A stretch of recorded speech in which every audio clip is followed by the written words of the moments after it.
Welcome to the Cheating Wife Stories channel.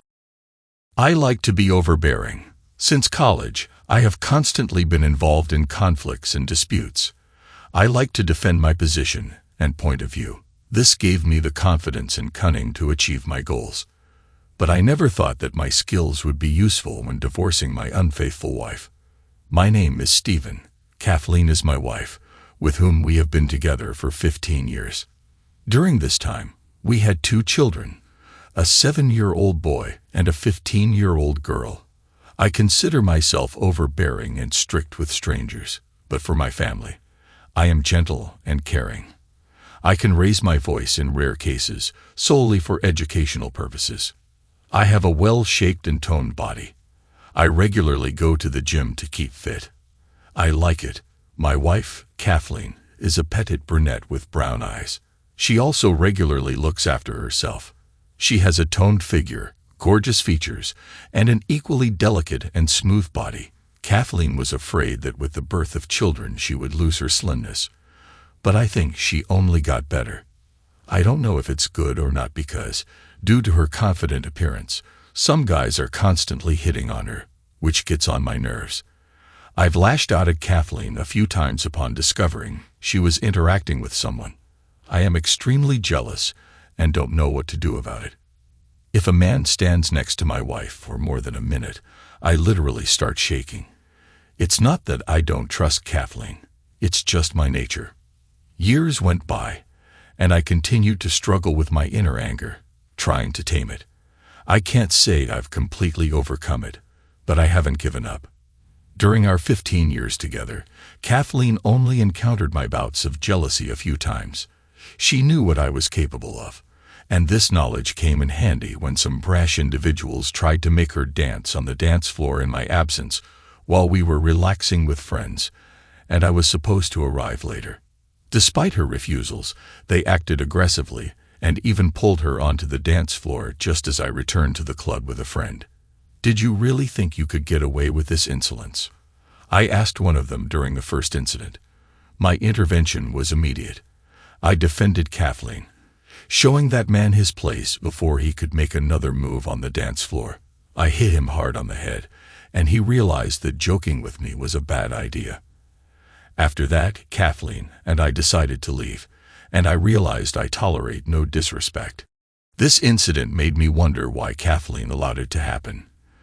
Despite my suspicions, she said she couldn't do anything and that the guys were forcing her. But I believed her, and my feelings for her remained unchanged. Recently, many unusual changes have occurred in our life. With the arrival of a new boss at Kathleen's office, her appearance noticeably changed, and our intimate life suddenly improved. Kathleen began to spend more time on her phone, constantly texting someone, claiming she was communicating with friends. She also started having important business meetings mostly in the evenings, and all these factors began to ignite a strong feeling of jealousy in me. I couldn't control the jealousy, but I also understood that confronting them directly was a foolish idea, so I resorted to a more cunning way of finding out the truth. Could all this be my baseless suspicions? I wondered, turning to a private detective. I asked him to keep me informed only after the investigation was concluded. 3 months later, I received a report that confirmed my worst fears. My heart sank as I reviewed the video, audio, and photographic evidence, after which I immediately contacted a lawyer. "William, it's time to start the process," I said with a heavy heart, initiating a new chapter in our life. I had to prepare the divorce papers by Wednesday before noon. My plan was to surprise them at a meeting on Thursday evening while they thought I was out of town. I had special plans for this couple, and I was astonished that Kathleen could even assume I would let this slide. Kathleen knew me better than anyone else, recognizing my intuition, determination, and ability to be relentless. She saw how I ruthlessly took charge of the company and confidently dealt with competitors. Now, controlling a major transportation company and earning respect among drivers, whom I always treated fairly, I was confident in their support.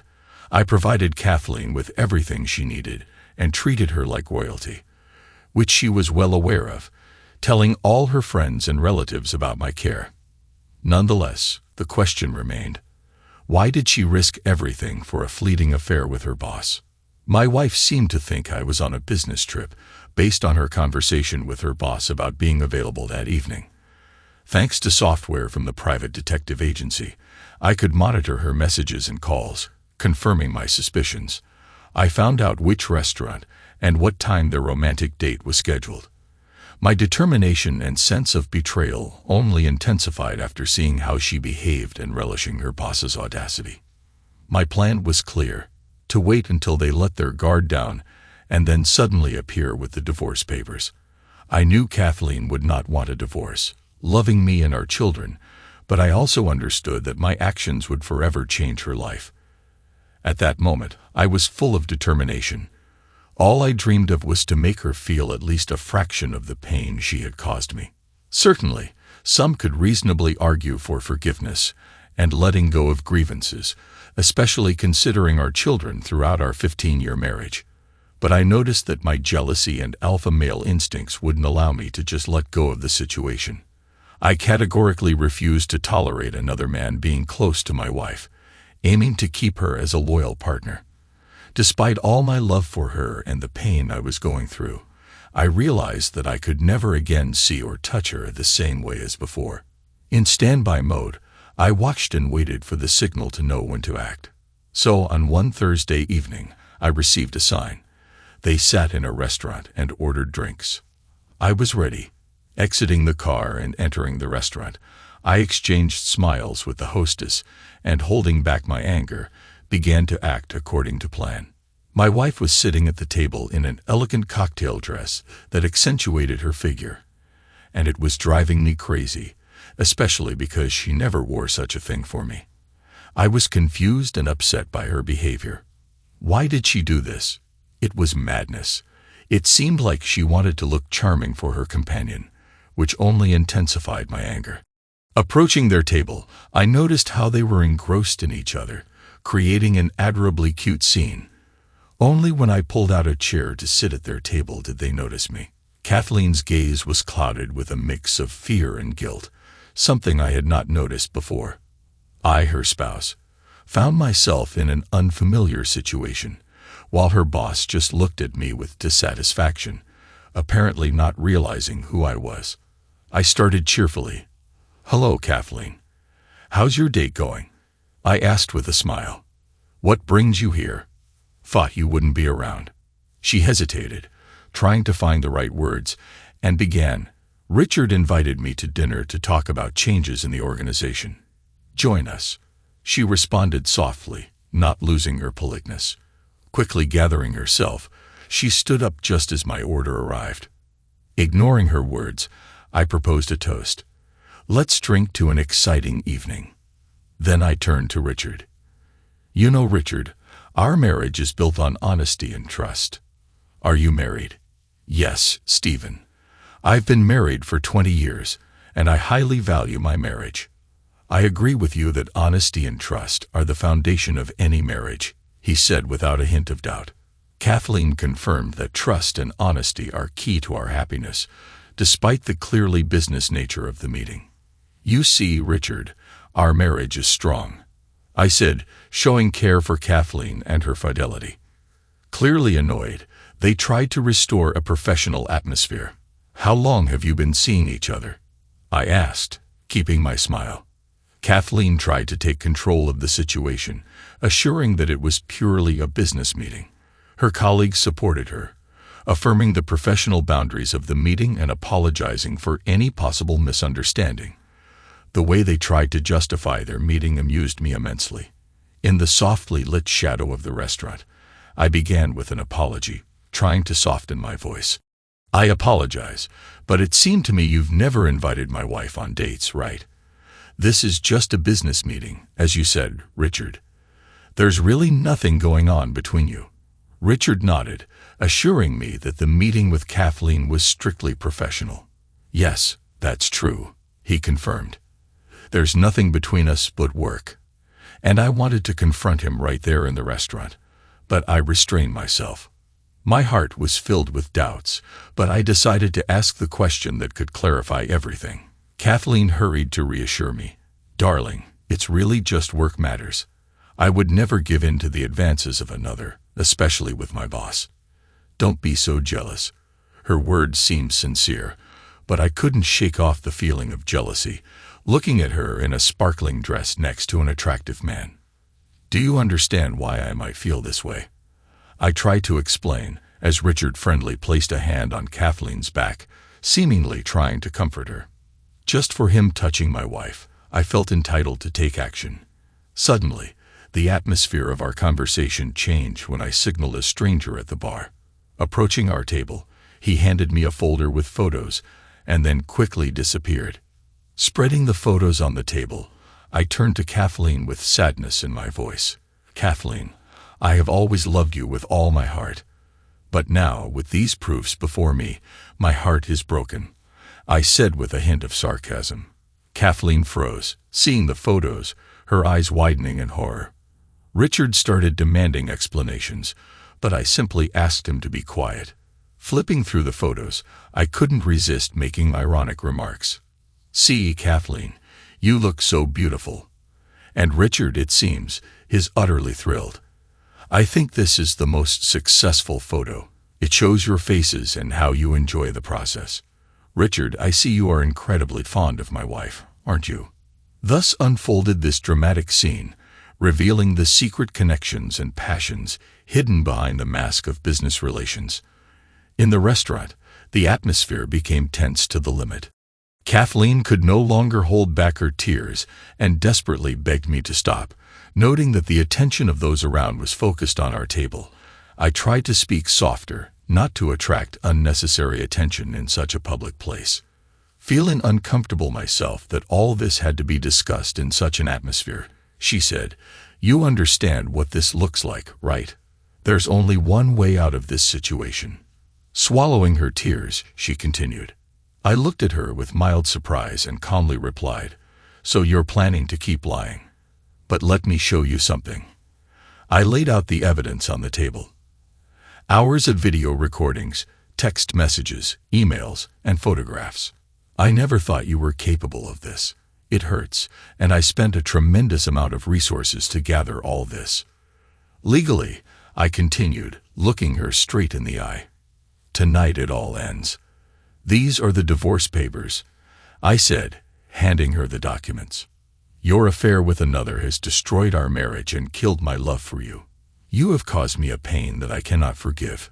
If you don't sign these papers today, everyone will know the truth. Our children deserve to know who their mother really is, I said firmly, knowing the decision was made. Kathleen, with tears rolling down her cheeks, and her lover seemed bewildered. She tried to plead with me, offering typical excuses, but I was unyielding. "Stephen, I love you. Please give me another chance," she finished. "I'll be back," I said, getting up from the table. "When I return, these papers need to be signed. Otherwise, I promise you can't even imagine the chaos I can bring into your life." That day, as I left, leaving Kathleen in tears and her heart in ruins, it was clear to me that Richard was ready to do anything to extract her signature. He wanted to save himself at any cost while I was away. The speed of his actions was astonishing. He realized that neither his wife nor his job should see those documents. The threat of a public expose through video hung over him, and he was resolute in his determination to avoid it. His plan: to persuade Kathleen to sign the divorce papers. And that was all I needed. When I returned, they were sitting and talking heatedly. "Kathleen, just sign them now, and I promise you that I'll make it so you can be together." "That's it." He began his persuasion. "I'll give you a chance to talk to him, to convince him of your love, to suggest going to therapy. Just make him wait. Say that it's the least he can do after 15 years of marriage over one mistake. This is our best shot." I felt he was sincere. After all, if he had those videos and audio recordings, it would have been bad for both of us. "I don't want a divorce," Kathleen said between tears. "Believe me, this needs to be done. Think about the children. You don't want to lose them, do you?" Her lover continued to persuade her. Her tears emerged again, and I, after a short contemplation, approached the table.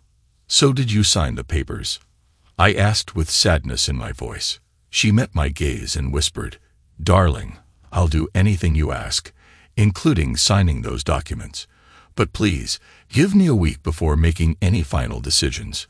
Can you let me go home? Give me this week after 15 years of being together. Can I spend it with our children?" I paused for a moment, weighing her request. In the end, my heart softened. "Though you deserve my anger for what you've done, I'll give you a chance. You'll stay in the guest bedroom. I can't let you sleep next to me. But sign the documents so I can leave." She sorrowfully signed her name, and I placed the documents in a folder. Standing up, I was ready to leave, but before doing so, I took her hand.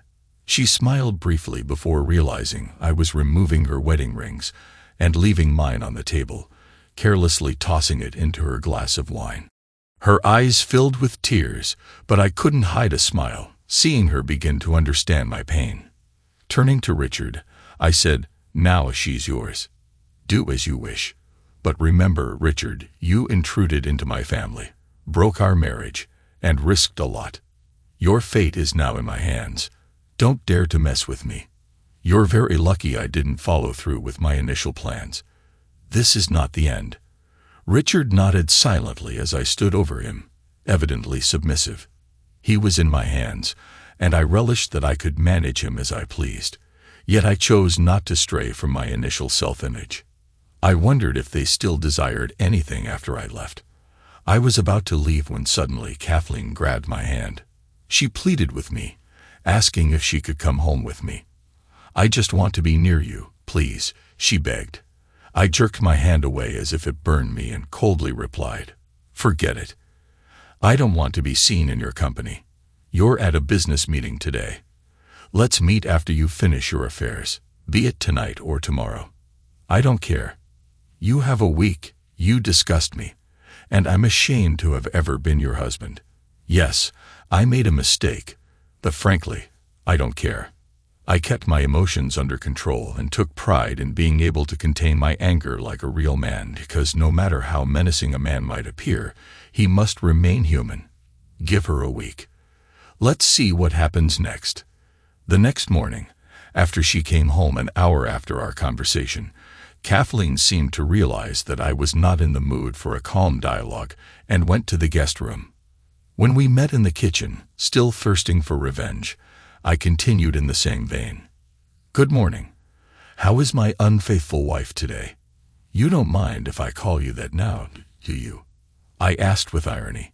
She flinched and, looking down at her coffee, uttered the standard words for such situations, saying, "We need to talk." But I was adamant.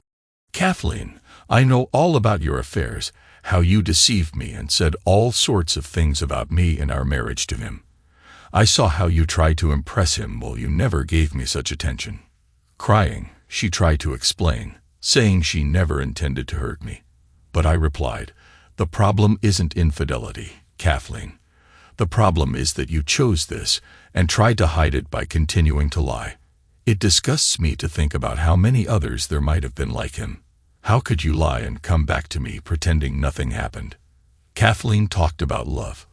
But what does love have to do with it when trust is shattered? I love you, Kathleen, but the trust is gone. The question is, did I ever really know you? I concluded. With my voice saturated with emotions, I opened up to her, and in her tears, I saw the realization of the depth of my feelings and the horror of her actions. No apologies, only an admission of guilt. "It's all right. I understand that. And I'm disgusted with myself," she confessed, admitting her soul's guilt. "I don't think you can forgive me, but I don't want us to part. I'm ready to do anything to keep us together. I need professional help, and perhaps together we can work through my issues. Please stay with me." I pondered before responding, "Kathleen, you can always seek support. I'll be there, but I can't continue a relationship with someone who was so easily ready to reject me. Your actions have shown me your true feelings, and I don't see a future for us together. Others will find happiness with me. You've missed your chance." Spend a week with our kids. Think about how you'll explain your departure. I will maintain dignity and not slander you before them, but be honest about the reasons for the separation. They will stay with me if your behavior is unworthy. I will ensure you have access to the children, but if your behavior does not change, I will have to limit the meetings. I have 2 questions for you. Why did you decide to risk everything? Was it worth it? I asked unexpectedly, but Kathleen began to cry and went into the living room. I decided not to bother her anymore today. I had an important meeting. Then I contacted Richard to discuss the consequences of his actions. At lunch, I offered him a plan to financially support Kathleen for the next couple of years as a form of compensation. This is the least you can do, I said, detailing the plan. If you don't follow through, you'll lose your job, and your wife will find out about everything. Despite my disappointment in Kathleen, I still cared about her and wanted to make sure she would be okay. You must take responsibility for your actions. I concluded the conversation with Richard, emphasizing the importance of the consequences of his actions. Richard made payments every month, not forgetting my warning. I began, recalling our conversations. And Kathleen, she tried to explain her actions, admitting that she had deceived me and that it was in vain. She regretted it but could not understand why she had done it. Now she was alone, having lost the love that was once hers. I could have completely destroyed her life, but the loss of family and my love seemed punishment enough. She sought answers but could not explain her actions, only saying, "I don't know why it happened." She claimed it was not related to our relationship, that she loved me and was happy with our life together. But something new and exciting prompted her to cheat. Kathleen, if you were happy, why did you choose such elegant outfits for him? Things you never did for me. Perhaps if you had put as much effort into our relationship, we would not be in this situation. Your actions and words, it just happened. Do not give me answers.